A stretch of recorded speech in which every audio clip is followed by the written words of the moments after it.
황순원 작가의 소설 카인의 후예.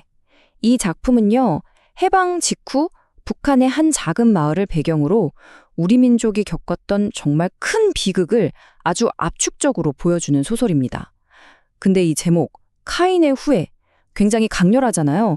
처음부터 우리한테 아주 근본적인 질문 하나를 툭 던지는 것 같아요. 그 질문이 뭐냐면, 과연 누가 카인의 후예인가 하는 겁니다. 자, 이 질문에 대한 답을 찾으려면요, 우리 함께 이 이야기의 가장 깊숙한 곳으로 한번 들어가 봐야겠죠.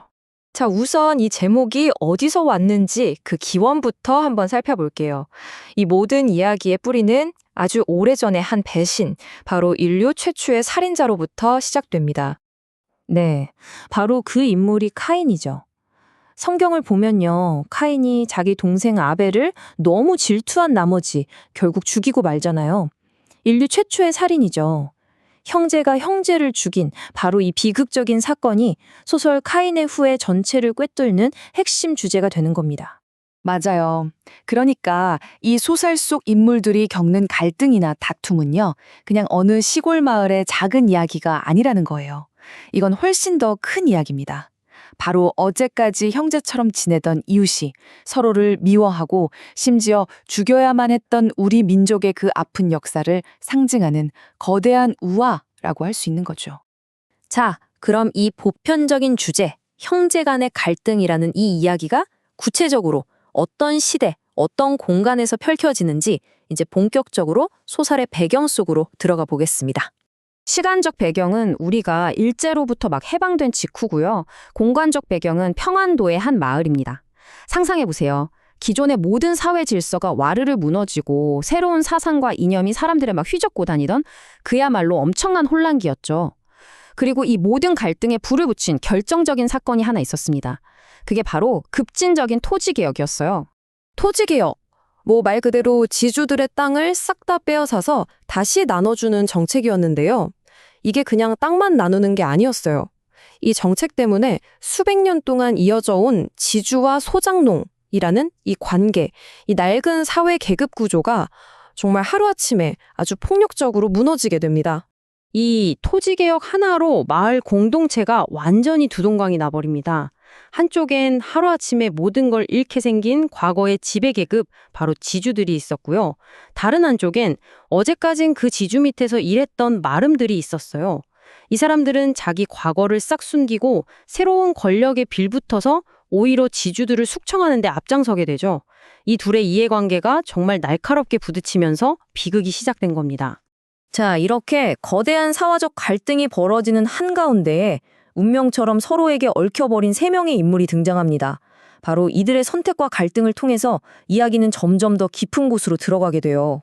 그 세 사람이 누구냐면 바로 지주인 박훈, 마름인 도섭, 그리고 도섭의 딸 오장녀입니다.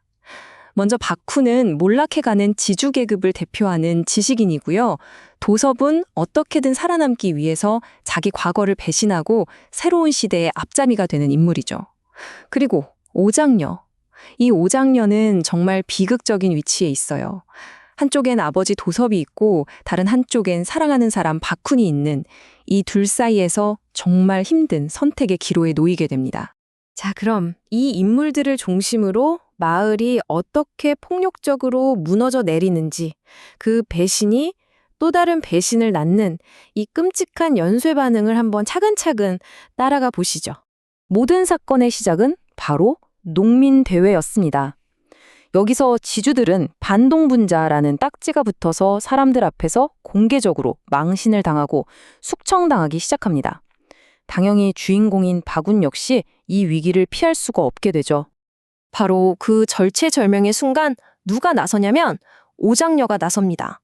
박훈을 구하려고 수많은 사람들 앞에서 이 사람은 제 남편입니다 하고 필사적인 거짓말을 하죠. 덕분에 박훈은 잠시 위기를 모면하지만 이 행동이 되레 그녀의 아버지 도섭의 분노에 기름을 부어버리고 맙니다. 정말 머리끝까지 화가 난 도섭은 뭘 하냐면요, 마을에 세워져 있던 박훈 할아버지의 공덕비, 그 송덕비를 도끼로 그냥 박살을 내버려요. 이게 그냥 돌덩이 하나 부수는 게 아니에요. 이건 과거의 모든 질서, 인간 사이의 존중과 도리, 그 모든 것을 파괴하겠다는 아주 상징적인 폭력이었던 거죠. 결국 쌓이고 쌓였던 모든 갈등이 최후의 대결로 폭발하고 맙니다. 삼촌마저 스스로 목숨을 끊자 박후는 복수를 결심해요. 직접 도섭을 죽이기로 마음먹죠. 그리고 산에서 마침내 도섭과 마주친 후는 그를 칼로 찌릅니다. 하지만 바로 그 순간 이 끔찍한 싸움을 말리려던 오장녀의 남동생 삼득이가 둘 사이에 뛰어들었다가 그만 상처를 입고 말아요. 자신의 아들이 피를 흘리는 그 모습을 본 순간 도섭은 모든 사례를 잃고 그 자리에 그냥 주저앉아 버립니다. 이제 이 마을에는 더 이상 어떤 희망도 남아있지 않았습니다. 결국 박훈과 오장녀는 모든 걸 뒤로한 채 둘이 함께 이 지옥 같은 마을을 떠나기로 결심하죠. 어쩌면 그게 그들이 할 수 있는 유일한 선택이었을 겁니다. 자, 그렇다면 작가는 이 모든 비극을 통해서 과연 무엇을 말하고 싶었던 걸까요? 이제 다시 처음으로 돌아와서 카인의 후예라는 이 제목의 의미를 곱씹어 볼 시간입니다. 이 소설이 우리에게 남기는 메시지는 아주 분명합니다. 바로 정치 이념이라는 거대한 힘이 평범한 사람들의 삶을 어떻게 망가뜨리는지, 그리고 한때 가족처럼 지냈던 이웃을 어떻게 서로 죽고 죽이는 원수로 만드는지를 정말 생생하게 보여주죠. 그리고 이 마을의 비극은 결국 이념 때문에 남과 북으로 나뉘어서 서로에게 총을 겨누어야 했던 우리 민족 전체의 비극을 그대로 상징하고 있는 겁니다. 그래서 이 이야기는 우리에게 마지막으로 이런 질문을 남기는 것 같아요. 사회가 혹은 어떤 거대한 이념이 평범한 이웃들을 서로의 적으로 만들 때 그 비극의 책임은 과연 누구에게 있는 걸까요?